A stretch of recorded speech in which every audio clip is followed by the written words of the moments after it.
Hearthstone balance changes have been confirmed, but we're not exactly sure on the details of what those are. I'm Uncorrupt, and I'm going to be going over a couple of ideas that I've had. Earlier this week on Twitter, Aleko Gareko, the balance ambassador for the Hearthstone team, tweeted, "We're going to be making some standard balance adjustments soon. Next patch will likely be more nerf-focused than the previous one, and might include some neutral cards. We'll be locking in our changes this Friday, and the patch will go live about a week after that. So we're definitely expecting some nerfs, but the fact that they say will be more likely nerf-focused than the last one kind of makes me think there might also be a couple of buffs as well. I've got some ideas for what I'd like to see with the upcoming patch that I'd like to share with you. Up first, I'd like to talk about Denathrius. Denathrius, of course, a neutral legendary, and a card that's really, in my opinion, intended to just end games. It's like a finishing card. Unfortunately, what we've seen in the history of Hearthstone is that when players lose to a card that finishes the game on the spot, they tend to remember that card, and that card will receive a lot of hate. People call for it to be nerfed. We saw the same thing with Mr. Smite. I like it when Hearthstone has cards that finish the game rather than the game going on an additional 5 or 6 turns. These cards can just allow us to end the game immediately. The problem for me, though, is that sometimes Denathrius just does way too much damage. It feels like it's just too strong and almost becomes more of like an OTK than an actual finisher. So what I would propose is, I would like to see Denathrius capped at actually just 15 damage. Even with Brand, maximum damage that it would be able to do would be 30, and I feel like that would be a good way to limit the power of this card to make it more so finishing games rather than just outright winning a game through some form of OTK like we've seen from Ramp Druid in the past. Next up on my personal adjustment list, I've got Magister Dawngrasp.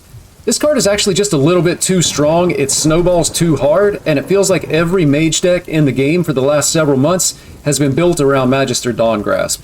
I'd like to tone down the hero power a little bit, make the honorable kill only add 1 extra damage to the hero power, because what happens is, with it adding 2 damage every time, it just ends up being really easy to get it to 6, 8, 10 damage, and as it turns out, a 2-mana Fireball or even a 2-mana Pyroblast is actually just a little bit too strong.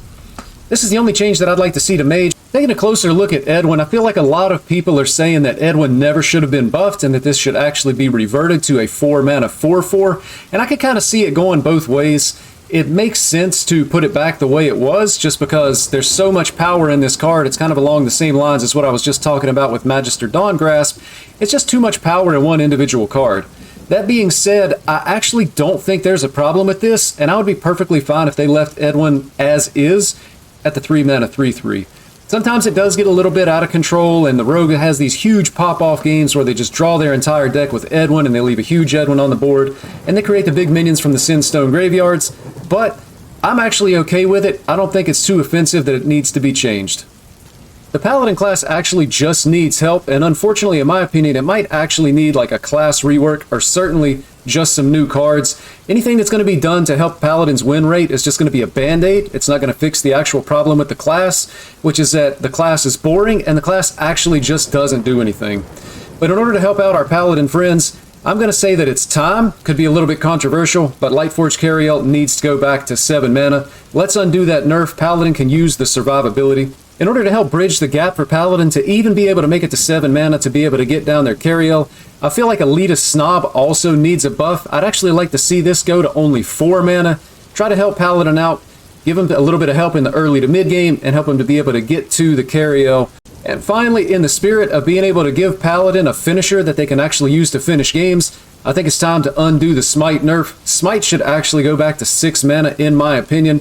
Paladin can then play the Lightforged Cariel. They can use the hero power to be able to buff the 6 damage Smite, and try to give Paladin a way just to be able to win games. Again, these would all just be a band-aid. It doesn't fix the problem of the class. It doesn't help Paladin do anything fun or interesting, but I do think these changes will help get Paladin's win rate up a little bit, and then hopefully we can get some help with the mini set. At least I want to talk about everybody's good buddy, Theotar, the Mad Duke.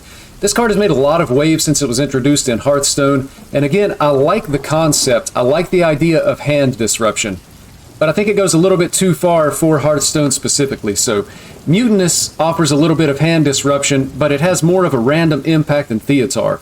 Being able to actually pick a card out of your opponent's hand is really strong, and the downside really isn't that bad, because usually you can give your opponent a card that you don't need or that is not going to be useful in the game that you're currently playing. So I'd like to Hearthstone this card a little bit and take the random up, and just make it so that Theotar randomly switches a card from your opponent's hand with your own hand. Again, this might be a little bit controversial, but Theotar is actually just a little bit too strong.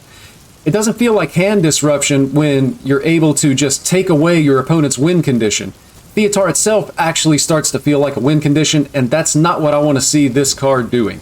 I've also found that Theotar is actually significantly stronger against decks and classes that suffer from a lack of card draw. If you only have 3 or 4 cards in your hand, it's guaranteed that Theotar is going to be able to take the best card out of your hand in any given situation at any given time. That makes it lopsided so that it's actually better against the bad classes and the bad decks than it is even against the good classes and the good decks, because typically the good decks are going to have card draw, they're going to have more cards, and there's going to be a bit more of a random element as far as what you're able to take. These are the changes that I would like to see. If you have different ideas, make sure you hit me up in the comments. Definitely interested to see what you think about the upcoming balance patch. I'm Uncorrupt. Thank you for watching.